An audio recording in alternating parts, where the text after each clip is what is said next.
ওরা মেনে নেবে না। বিকজ যদি এইভাবে হয় তাহলে ধরেন হাউ মেনি সিটস উইল ইসলামী আন্দোলন গেট? 2টা 3টা। জামাত ইসলামী সিঙ্গেল কনস্টিটিউয়েন্সি বেসিসে হয়তো 8-10টা পাবে। হু দ্য হেল ইজ হি?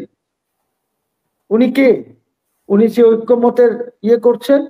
আর ইউনূসই বা কে যে উনি উনাকে ভাইস চেয়ারম্যান বা কি করে? পরের সরকারের কথা বলি।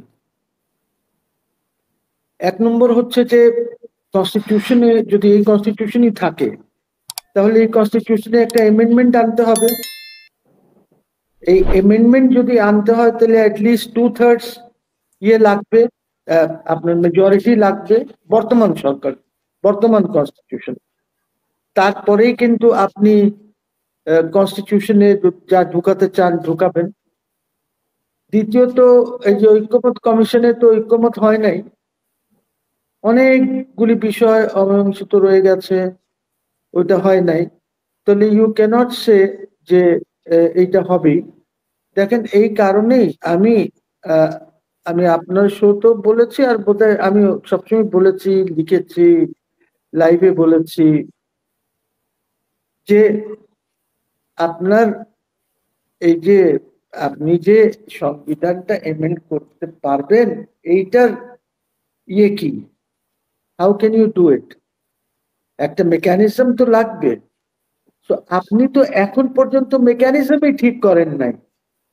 উপরের কক্ষ একটা আছে, তাদেরকেও পাশ করতে হবে, যেখানে আপনি বলছেন যে ঐক্যমত আছে।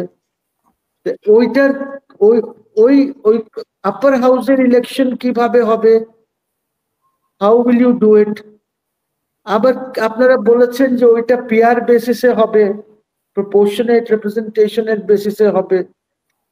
আবার জামাত ইসলামী, এনসিপি এরা চাচ্ছে যে পিআর বেসিসে, সরি, ওই যে চরমোনাই তো অনেকদিন থেকেই বলছেন যে পিআর বেসিসে তারা ইলেকশন চান। এটা অনেক আগের থেকেই ওরা বলছেন, আজ 5-7 বছর হয়ে গেছে তারা এই জিনিসটা বলছে। ওরা মেনে নেবে না। বিকজ যদি এইভাবে হয় তাহলে ধরেন হাউ মেনি সিটস উইল ইসলামী আন্দোলন গেট? 2টা 3টা। জামাত ইসলামী সিঙ্গেল কনস্টিটিউয়েন্সি বেসিসে হয়তো 8-10টা পাবে। আপনার যদি তাহলে বড় পার্টি আর কে? অন্যরা হয়তো 1-2টা, my party might get 1 or 2, কিন্তু আর কিভাবে করবেন আপনি? So PR basis every smaller party তারা চাইবে যে প্রপোর্শনেট রিপ্রেজেন্টেশনে ইলেকশন হোক। সিঙ্গেল কনস্টিটিউয়েন্সি যদি রাখতে চান তাহলে the best example is go to Nepal. Nepal থেকে একটু শিখে আসেন যে কিভাবে তারা করছে, কত পার্সেন্টেজ তারা পিআর করছে, সিঙ্গেল কনস্টিটিউয়েন্সি কত করছে। তো এই জিনিসগুলি তো এখনো ঠিক হয় নাই। ঠিক না হয়ে থাকে তাহলে ফেব্রুয়ারি মাসে আপনি ইলেকশন কিভাবে করবেন? আপনার ওইভাবে তো ডিলিমিটেশনও করতে হবে আপনাকে। নাম্বার 2, ঐক্যমত করার জন্য যে উচিত ছিল, এটা বিএনপির উচিত ছিল। বিএনপি শুড হ্যাভ একটা কনভেনশন করা উচিত ছিল, যেখানে all political parties, all registered political পার্টিসদেরকে, including Jamaat, NCP is a big party as such বলা যায়, স্টুডেন্টসরা করেছে, ওদেরকেও নিয়ে, ইম্পর্টেন্ট যারা আছে ওদেরকে নিয়ে একটা কনভেনশন, 6-7 দিনের একটা কনভেনশন করা উচিত ছিল। এই কনভেনশনের মধ্যে কিন্তু ঐক্যমত যেটা হতো, everybody would have signed on to it. কিন্তু আপনি বহিরাগতদেরকে এনে বলবেন যে দেশে ঐক্যমত করার জন্য আপনি, who the hell is Riaz? Who the hell is he? উনি কে? উনি যে ঐক্যমতের করছেন।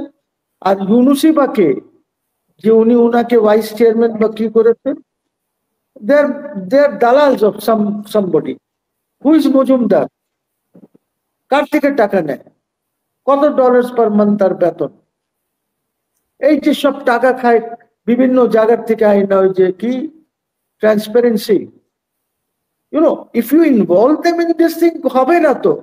এটা উচিত ছিল বড় রাজনৈতিক দলকে উদ্যোগ নেওয়া উচিত ছিল, এবং সেখানে একটা কম্প্রোমাইজ হতো, কম্প্রোমাইজ হয়ে একটা জিনিস হতো, একটা এগ্রিমেন্ট হয়ে যেত, যেমনটি 1990-তে হয়েছিল।